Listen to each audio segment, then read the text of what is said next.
Welcome, everyone, and thank you for joining us. I'm Melissa Wu, the CEO of Seeding Labs. And at Seeding Labs, we envision a world where scientists everywhere are equipped to lead the way to brighter and healthier futures.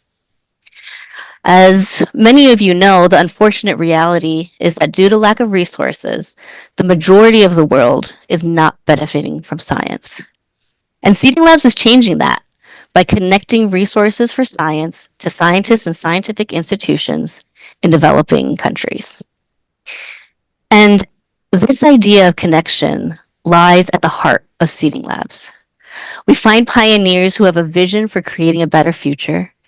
We find supporters that share our values and believe in the power of people and science. And we connect them. We connect all of you to each other.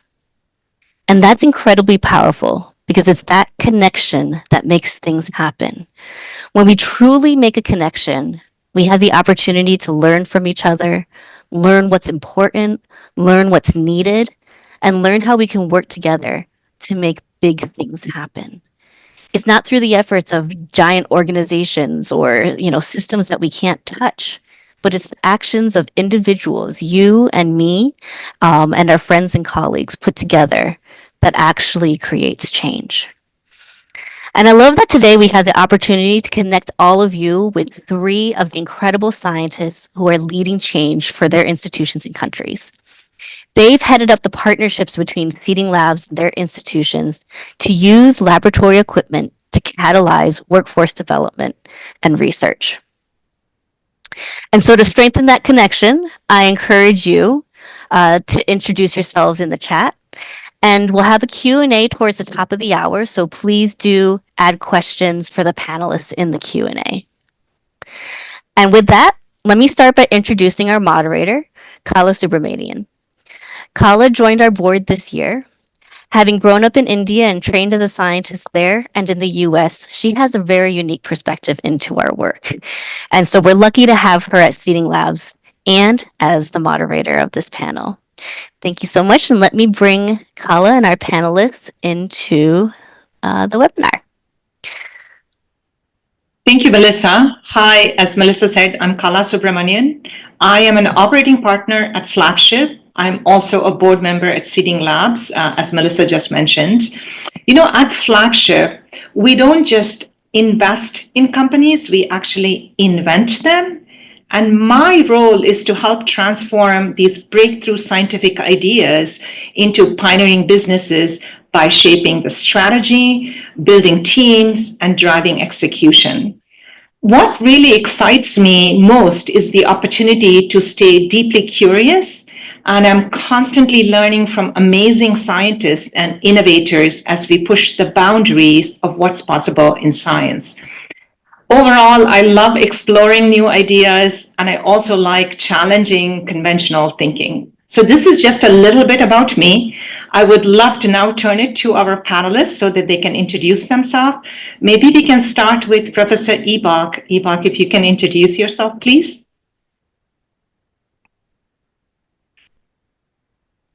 Oh, Ibok, you're muted. Can you unmute? Hello. Yeah. Some are good afternoon, some are morning, some are evening, but you're all welcome to join us. I'm Ibok Oduro from Nkrumah University of Science and Technology. Excited about food, so I enjoy working with food and working with people. And I think that is why Seeding Lab contributed and made sure I had equipment that can help me harness the capacity of both food and people. So I'm adaptable and very resilient in making sure that the society benefits from what I do. Thank you. Okay, Morsy. Hello, everyone. So I'm Professor Morsy. I'm from Dakar, West Africa, Senegal, and I'm from Cheikh Anta Diop University. So I'm the chief of department of histology, embryology, and cytogenetics in the Faculty of Medicine. And Kala asked me, how would you define yourself? And I would say if it was like abstract, I would use 3 keywords. I'm very curious. I am Mama, so it's a kind of a blink of an eye to my first name, Mama C, because I'm fascinated with the powerful leadership that can be a mother, exigent and protective at the same time. And the third thing I would say, sharing. I believe that there is a universal law, very strong, that implies that you can't really receive if you don't share. So that's it. Here am I. Nice. Happy to be with you today. And Professor Rana? Hello, everyone. I am Rana Morsy from Assiut University, Egypt. I'm a lecturer, and I also have like a small lab to do research, and I teach organic chemistry at Faculty of Pharmacy. And if I want to describe, choose a word to define myself, or like the most words that I really like is ambitious. I'm very ambitious to build more the knowledge of our students and make them like see what I saw during my PhD. Because I had a PhD in USA, Michigan, at Wayne State University. And I really want to transfer the knowledge that I learned to my country and to the students where I work at the university. Thank you. Okay. Thank you for your introduction. Today I'm really honored and thrilled to be your host for this inspiring conversation. You all bring a wealth of experience and wisdom, and I can't wait for you to share your insights. And also, welcome to everybody on the webinar. We are so glad you were able to join us today. Whether you're tuning in to learn, network, or get inspired by these 3 amazing women, we're so glad you were able to join us. So maybe we can get started. I would like to begin with your career aspirations and journey. Maybe we can start with Professor Ibok. Ibok, if you can, we would love to hear if you can tell us how you got started, what inspired you to take the career path you're on today? Well, I will say that my career started from the kitchen, home kitchen. That is where chemistry is practiced in full. So I'm a child that loves innovation and creativity. So in the kitchen, I started practicing, so mixing things, and I was excited. So no wonder that I moved my chemistry lab from the kitchen to the main laboratory, where I can look at indigenous foods. And that gives me joy, because food is something that society enjoys. It connects. You are talking about connection. One thing that connects people is food. When you eat together, you enjoy it together, you have a big family enjoying it. So that is how I went in to do chemistry first and second degree. And because I was still interested in food, I wanted to understand the post-harvest. When you harvest food after planting, it's harvested, it gets spoiled quickly. So is there a possibility of using my chemistry background to slow down the reactions that takes place, or get them into new products for the people to eat? That is how all it started. And I'm very interested in our own traditional food, indigenous crops. So I work on characterizing them. And when I know their properties, then I use those properties to develop the product that will be useful to humanity. And that's the excitement, the creativity, the innovation that comes from you handling food that is good with emotion in your heart, and people are enjoying it. I think that is it. So it was on that, when I was the provost in 2016, I thought of making Ken USC to have a Ken USC Food Festival, which we have celebrated since 2017, and we just had one in February 14, where we celebrate our food, innovation, creativity, and celebration. that is the journey so far. Thanks. Oh, thank you, Ibok, for sharing your journey. It's really fascinating to hear how you started your career at the kitchen and kind of moved it to the, progressed it along and brought it back, right? The food with the chemistry. So thank you so much for sharing. Reina, I know when we were speaking earlier, right, a couple of weeks ago, you also highlighted some, support that you had from a very early days, right, that got you into chemistry. Can you please share with us some of your support that you had that enabled you to pursue your career? I had like my question to myself was like in the beginning of my career, I was like, everything I need to ask a question, everything I need to know why and how, and that's what brought me into science. And I really love organic chemistry more than any type of chemistry, actually. I'm not sure like why, but it's kind of, I feel organic chemistry is everywhere around us. And it is like literally whatever we eat, or, even whatever you're sitting on or on your desk, or it's everywhere. And what supported me through my journey mainly is my family. They really helped me a lot, especially during my PhD. My husband took like a sabbatical leave and came to Michigan or Wayne State to take care of me and my kid. And like I cannot repay anything for that.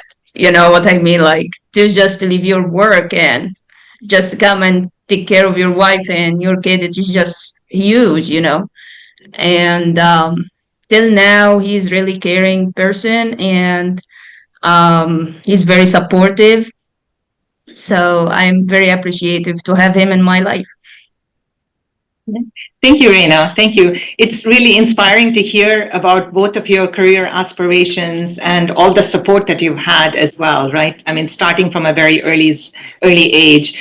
I think, as we all know, sometimes the journeys are not as smooth. We encounter obstacles and challenges, and I would say they are inevitable for all of us as we progress through our career journey.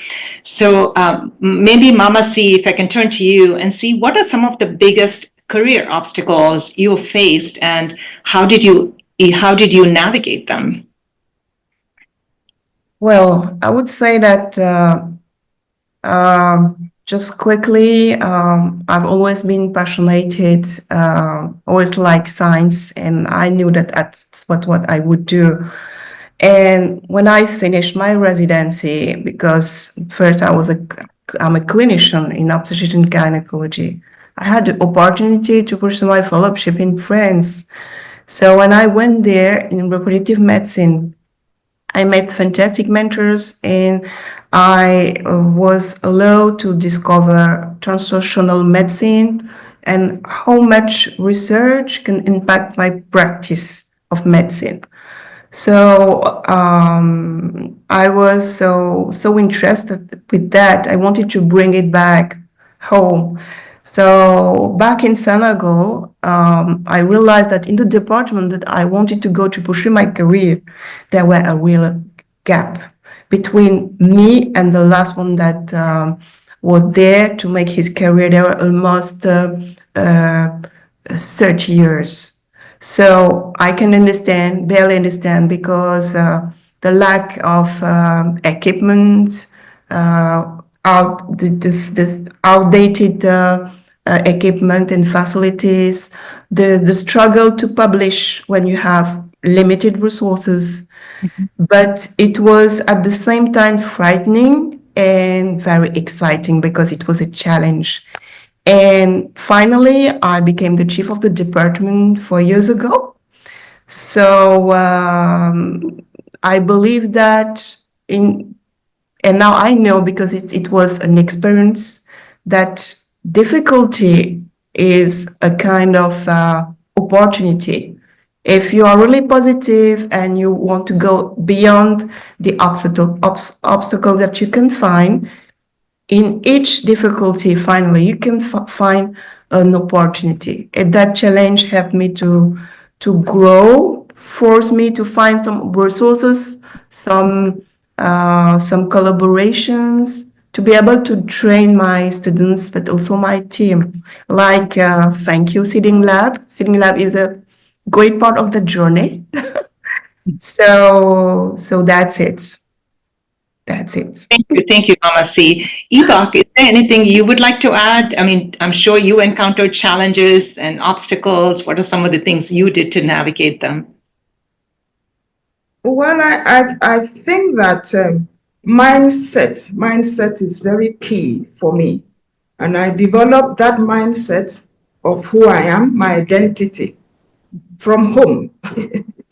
My parents were very supportive. And so when you have such a platform, my brothers, I play football with them, so I was toughened in a way.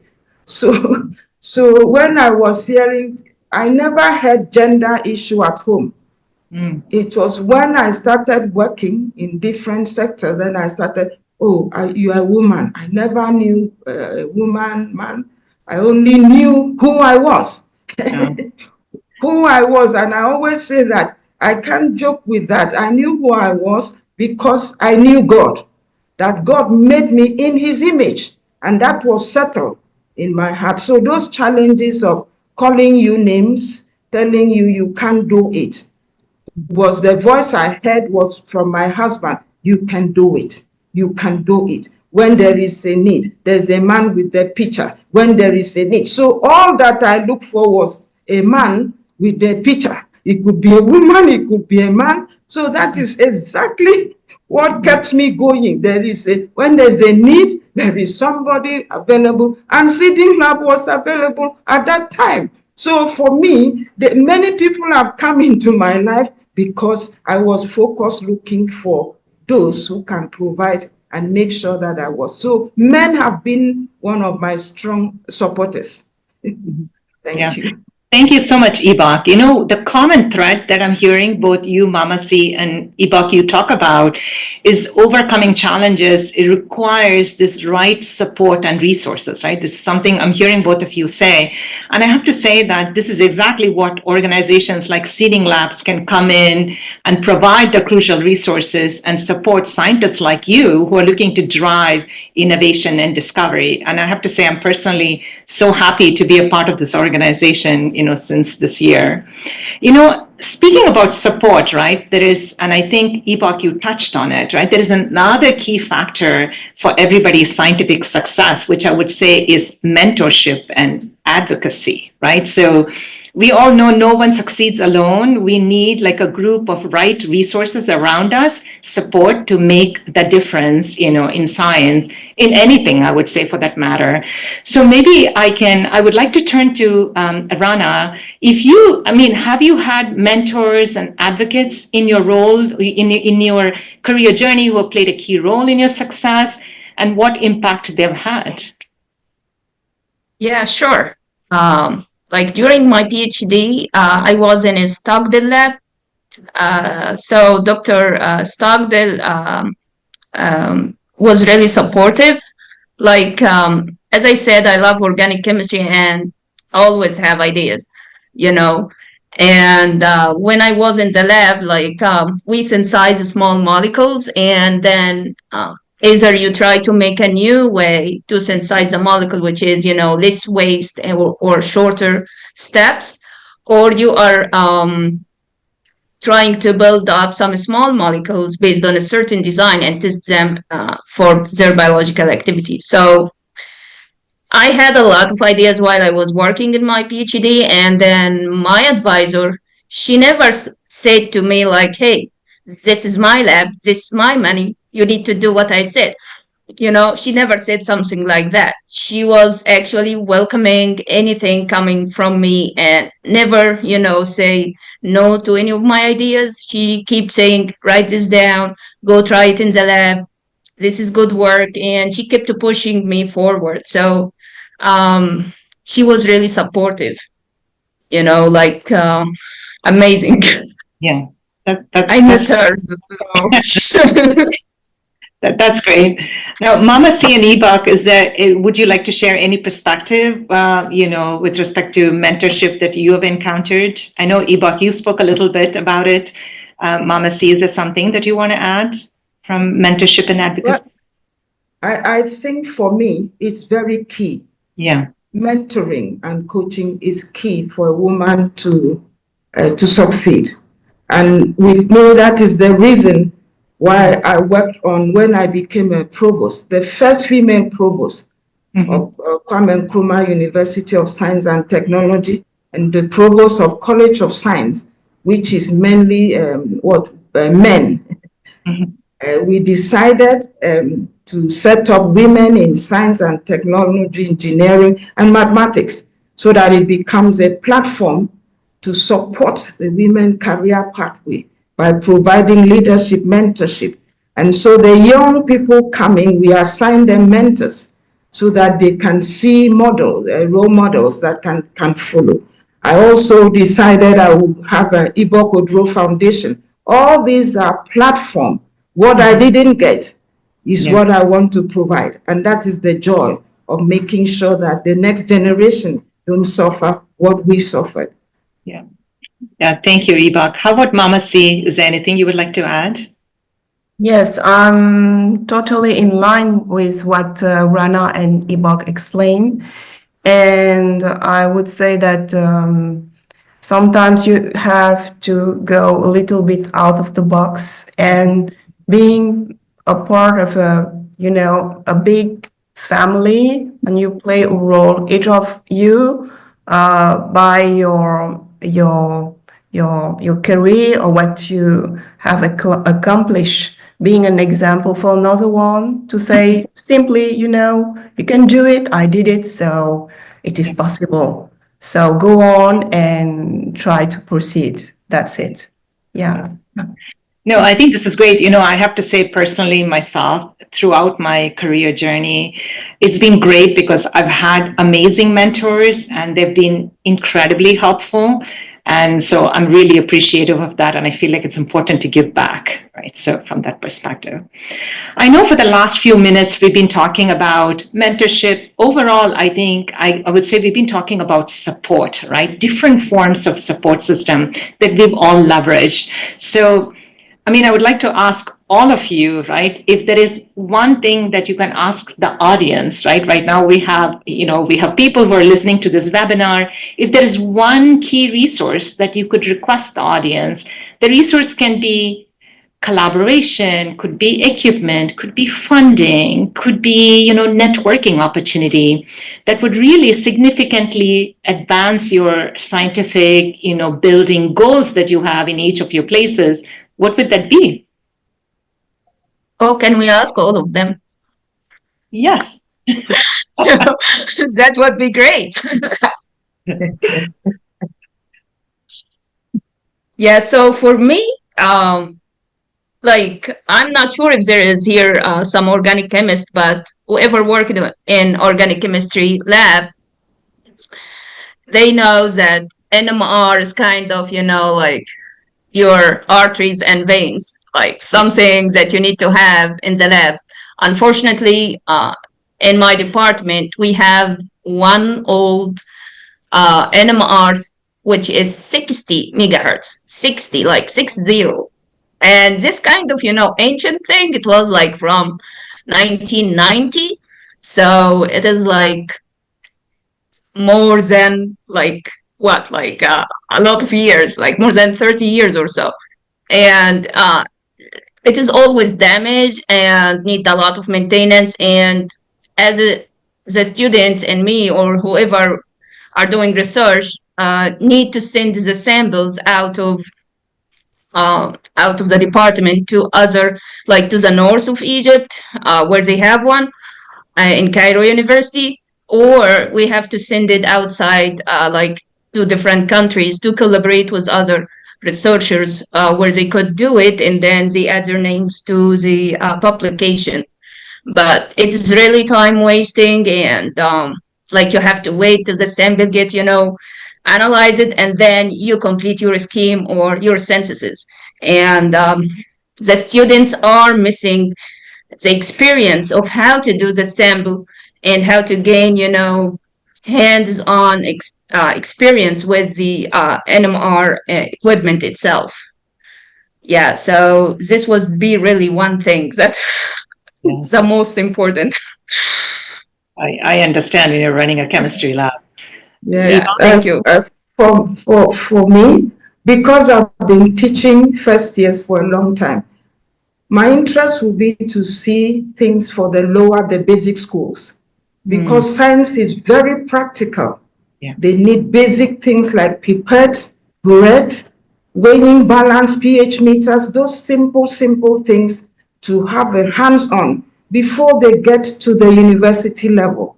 I come to the class, you go to the lab, they have never seen some of this simple equipment. So I think that if Seeding Lab could also be looking at the basics equipment that can help the science, the junior ones to appreciate, and we nurture them from that time so that when they come to look at the big ones, they can really appreciate. That is one thing I will ask also, that we should begin to collect things that the basic people can also use. Also, funding is also important, that we get some funding to support this lower. We should create an avenue for that. People could be resource people to help the student, tell them things that are real, that science is real, it's life. So we might need some network collaboration in which you can engage. You can organize some young people from there to come and visit young people here. So these are things we could do to cross and to connect, since Seeding Lab is like the connector. So we can connect at all levels. That's the little I will say for now. Thanks. Great. Mama C? So for me, my first request maybe would be networking, because in my field, things are going and research is going very fast. Even if you have a solid foundation of science or in your courses, things are going very fast. So you always have to learn, renew your equipment or your knowledge. And I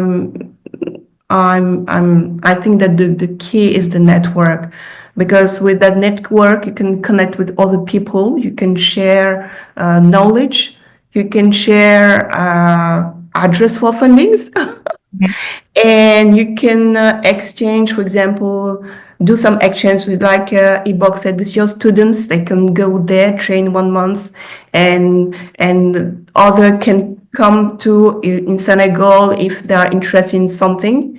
So I think that network is very important for me, and that's a thing I want to develop. The second maybe request would be, I'm in a kind of paradoxal field, because I'm in reproductive and genetic of reproduction in Africa.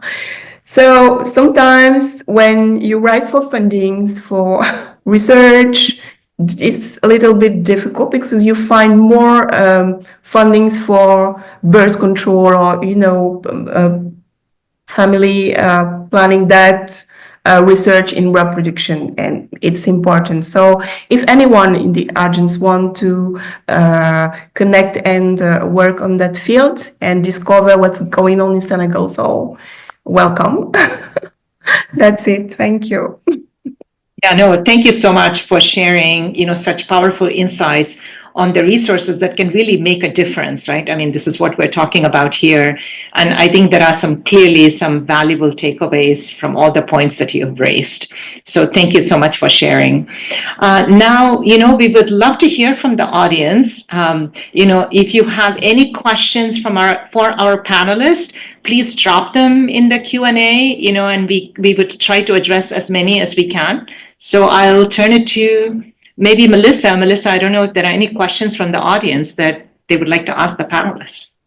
Yes, we do have some questions, and I would actually love to see if I can have the question speakers actually address their questions to the audience. So let me just check in on, here we go.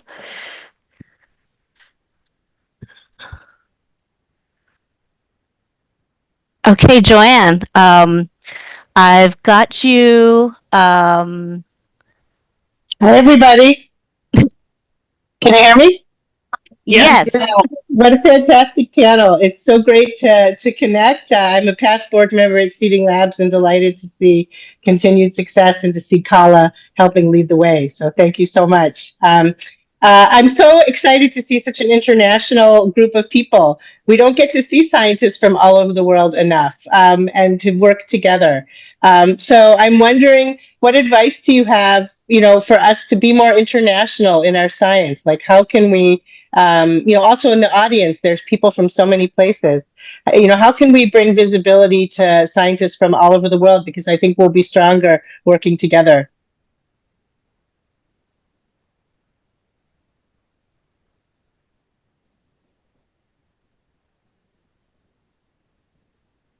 So I think one of the things that make us connect together is by like when I read the publication from certain professor or so, I like his work and I feel he has the ability, for example, to do the biology part. I would send him an email, but then we face the problem of his spam or, what if this email is just a hacker? So this is one of the problems that I face, because the professor might not answer my email because of that. But I think if we use more social or seeding lab, like the Facebook or something, but more related to science, I think we could connect better.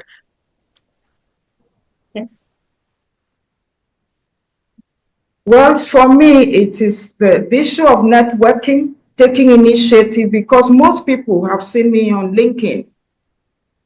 So if you meet me and you send a message, we respond. I published a book because my professor looked for me, said, "Is that Ibok?" And I responded. The issue is to take that initiative to connect.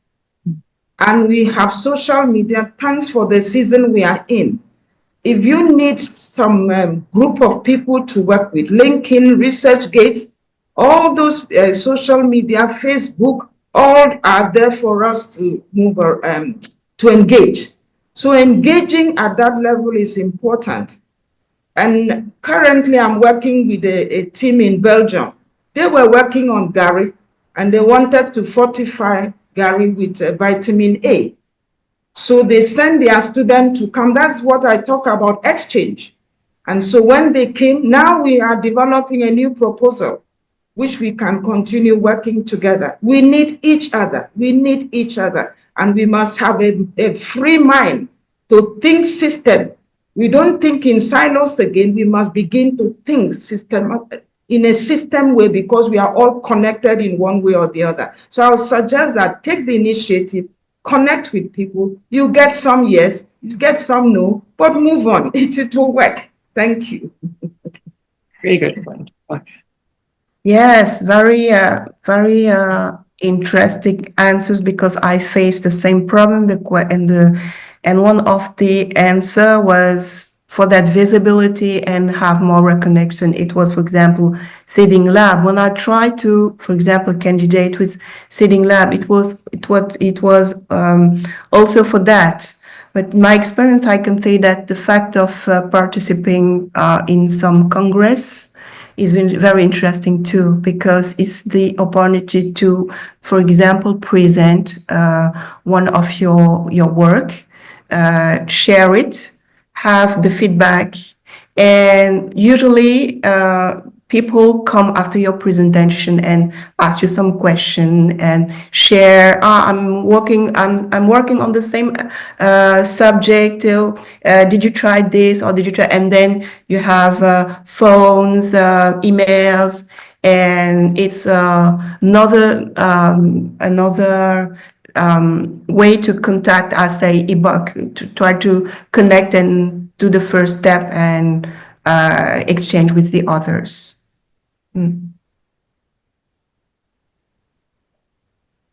Thank you. Melissa, are there other questions? Yes, I'm gonna ask Kelsey Mercurio to join. So Kelsey, I'm opening up your ability to talk if you're comfortable addressing your question.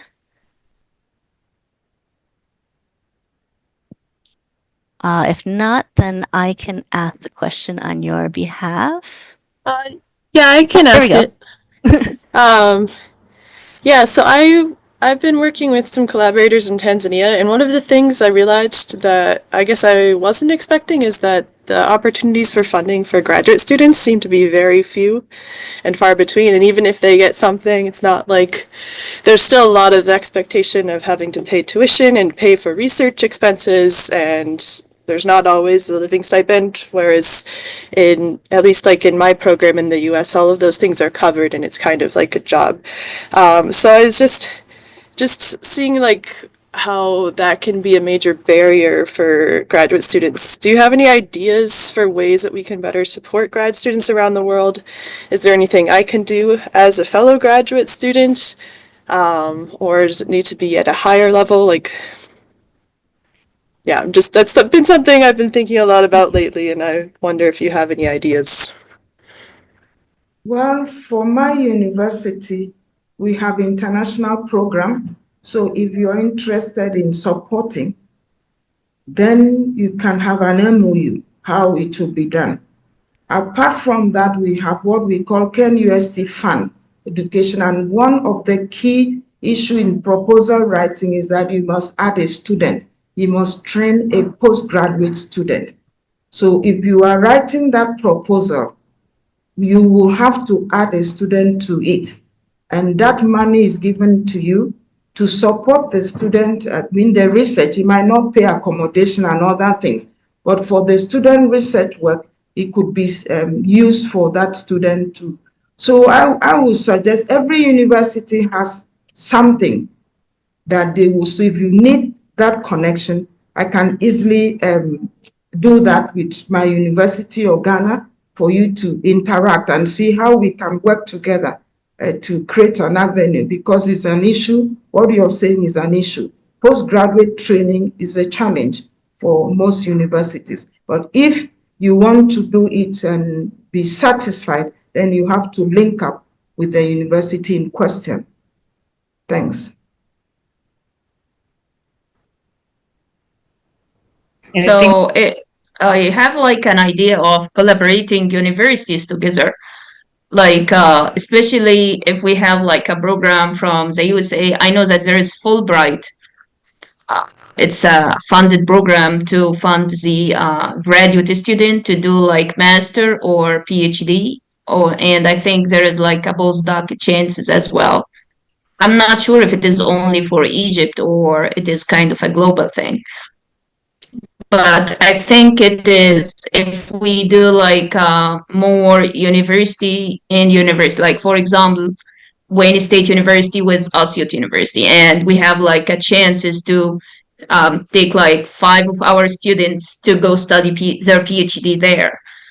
It would be really great because currently we have several graduate students that want to, get a scholarship and travel, but they are actually struggling, even though like one of them has like 7 publication and one of the other one has like 3 publications. They have master and now still they can't go. But I think if we do university by university, it would be really great. Thanks. Yes, so I would just add, because that's it, in every university you have some institution for that, and for student mobilities, in France, Erasmus, etc., even in Senegal. But I would add that maybe it is because of the shame of our medical studies. Mentorship, once again, is very important. Sometimes if you know another student or some elder one who have the experience of a grant, of a fellowship, of, for example, a scholarship.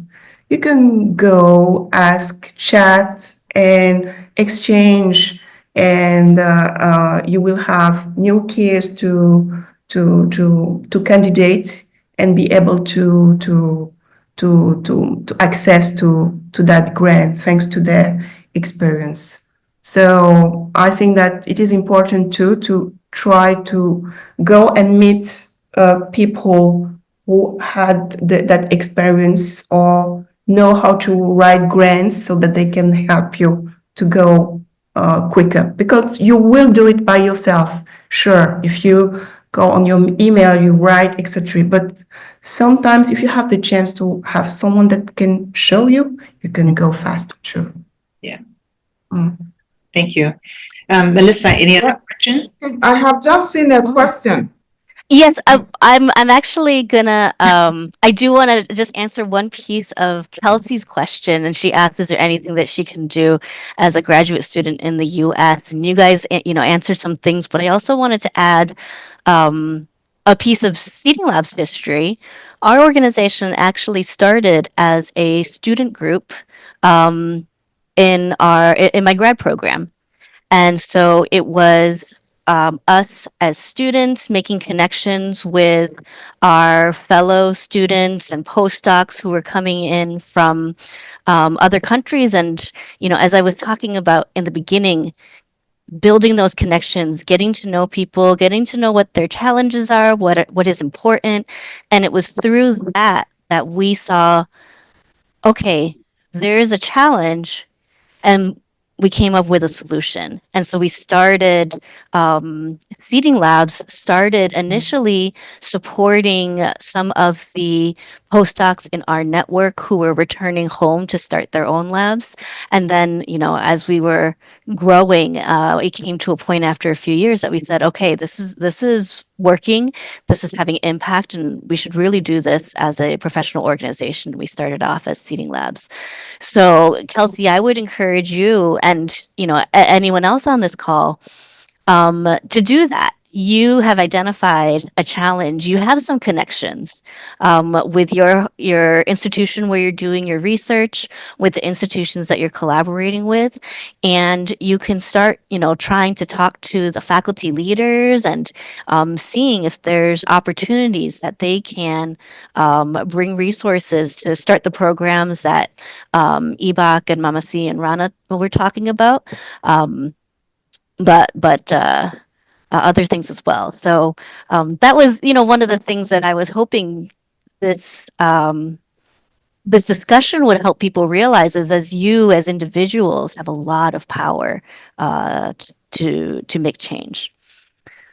All right, so I'm going to I'm bring also on. at the time, Melissa. Is there one more question, or should we table? Yes, let's ask. Yeah, there's two more questions. I think we can go through them. Let me just get. I saw something. Do you have any thoughts on how we can better support donated equipment when it reaches its destination? Both Yes. technical support and training, teaching. I've just seen it here. I mean, Yes. when we got the equipment, David from Seeding Lab, they came, and some people to help us fix and manage the system. Maybe the university provided accommodation and so on to make the work. So it is just an agreement.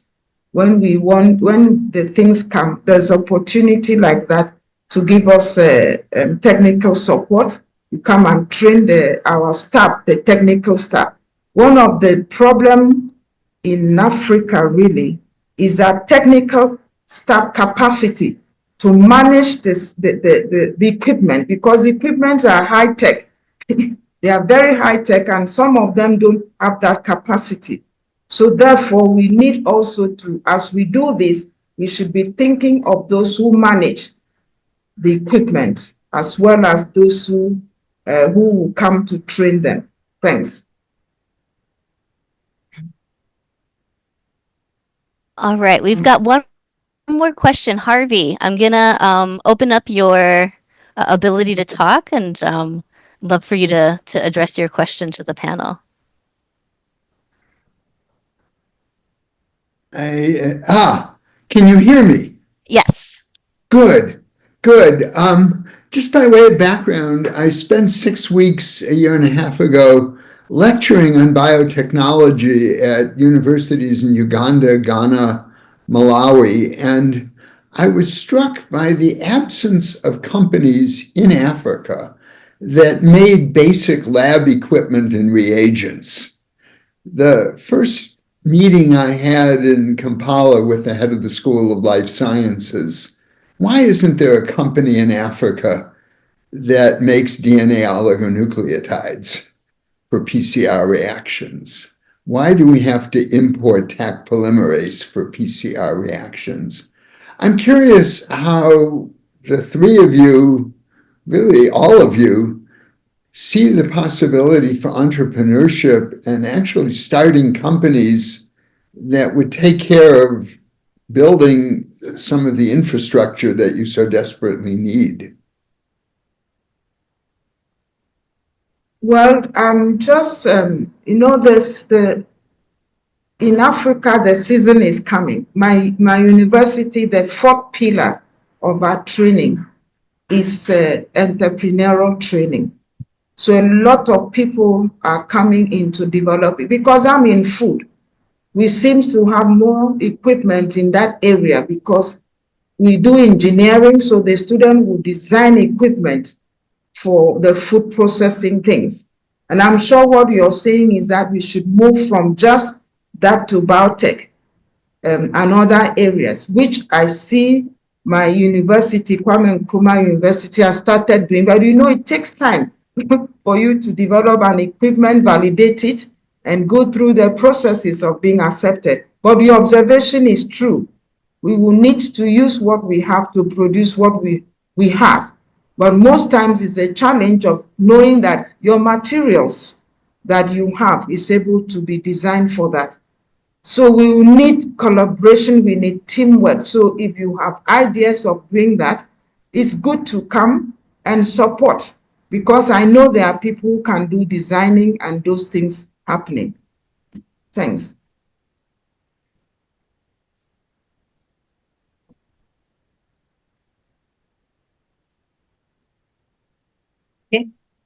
If anyone has any other questions, please feel free to put them in the chat or the Q&A. Looks like Tanya might have a question. Let me see if I can open up your ability to speak here. All right, there you go. Hey, thanks, Melissa.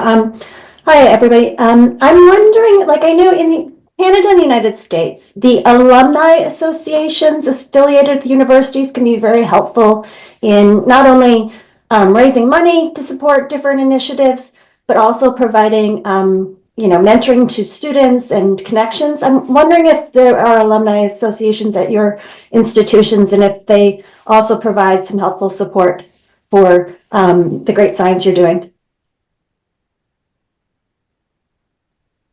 Yes, again, I'll talk about Kwame Nkrumah University. The alumni are doing very well. We have institutionalized mentoring, even for staff. When you come in, they assign a lecturer to you as a mentor. So we have a policy on that. Secondly, the alumni are supporting the student. They come every year, twice a year or so, to run a mentoring program for the student for connection. So the alumni is becoming a very strong key player in the mentoring section. We assign them to different students. Like my student, they will go to the industry, they are assigned to different people to work. And I'm sure everybody is now talking about mentoring, and I think it's picking up in everywhere. That's what I'm happy about, that the mentoring is becoming very key, and coaching. So the students are being encouraged to do that and assign. Apart from that, to be frank, in my university, every student that comes in, we call it academic tutorial system. I'm assigned student from first years, and I'm to work with them until they graduate. both postgraduate and undergraduate have mentors, which we refer to as academic tutors, to help them navigate their ways. I have seen a lot come out with businesses. So I think if we do that, the industry comes in also to support, to make sure that they are exposed to the industrial atmosphere, to know what is in the industry and what they can do with it. So mentoring is playing a key role. The alumni are doing very well in my university this year. Regarding my university, like there's only the government fund.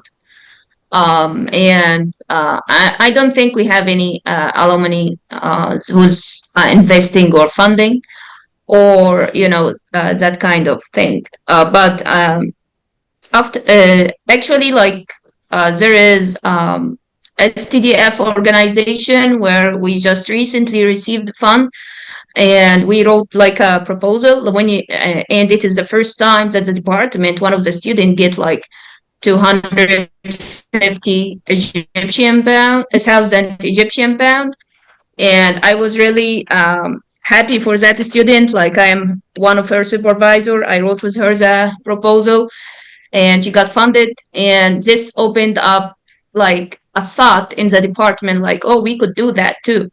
And now they are trying to write proposal to get fund from that agency, because most of the fund go to the north. Like here in the south of Egypt, we don't get that much funding. But thank you. Yes, I just want to say that I'm realizing that there is a word that is coming and coming again.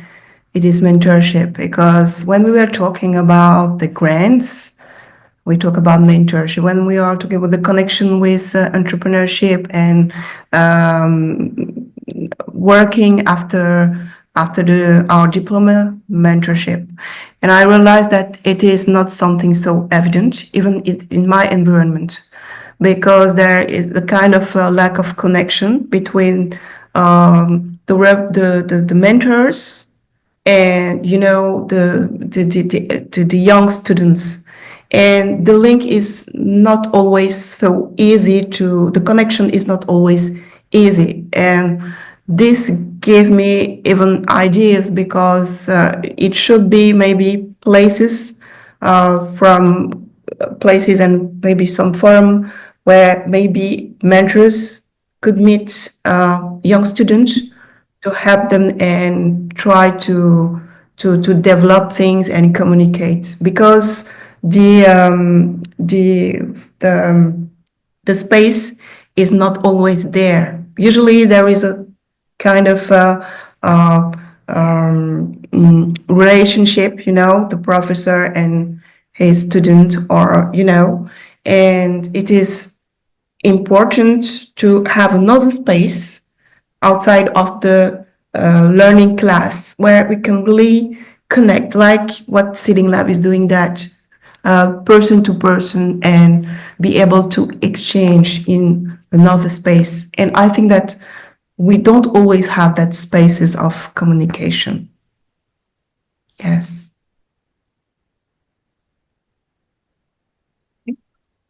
Thank you.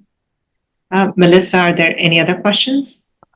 With 5 minutes left, I think there's I think it's probably a good time for us to close out and send everybody on their way. So Okay, thank you, Melissa.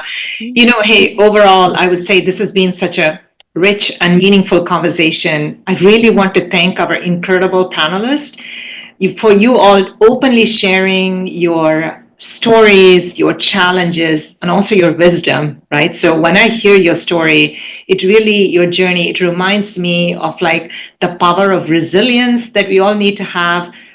We talked about mentorship. Mama C, you highlighted that again, as well as this community, right? We all talked about how we need this network and community to succeed and make science global and universal all throughout, right? So I really thank the panelists for taking the time to share their stories. And I have to also say, I'm so glad that Seeding Labs has played such an important role in building your scientific capacity. So I hope we will continue to do that.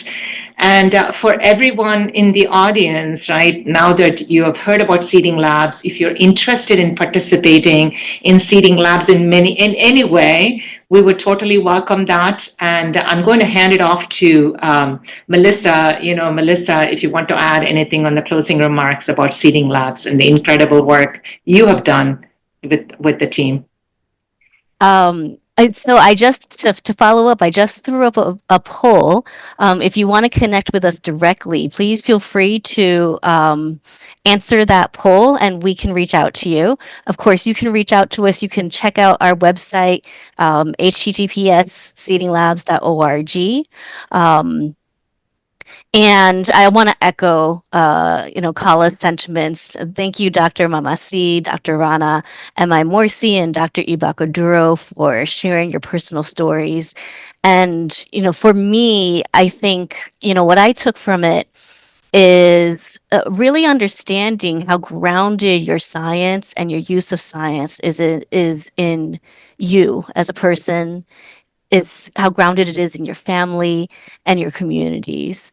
And I think that's really important to understand that when we do science, it's part of how we live, and the changes that we make in improving our lives.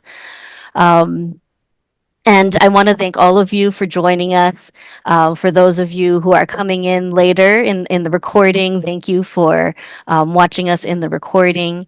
And I want to let you know that you can help Seeding Labs do more for more scientists across the world. Already, we supported over 100 institutions in 41 countries. That's nearly 4,000 scientists and 240,000 undergraduate and master's and PhD students. Whether you are making a donation to our organization, helping us to raise awareness of our organization, or participating in our programming, those are all ways, and as you as individuals can support Seeding Lab's efforts to support amazing pioneers like Dr. Ibok, Dr. Mama, and Dr. Rana. So thank you all so much for joining us, and I'm looking forward to connecting with each of you after the webinar. And thank you so much for making this an incredibly strong community.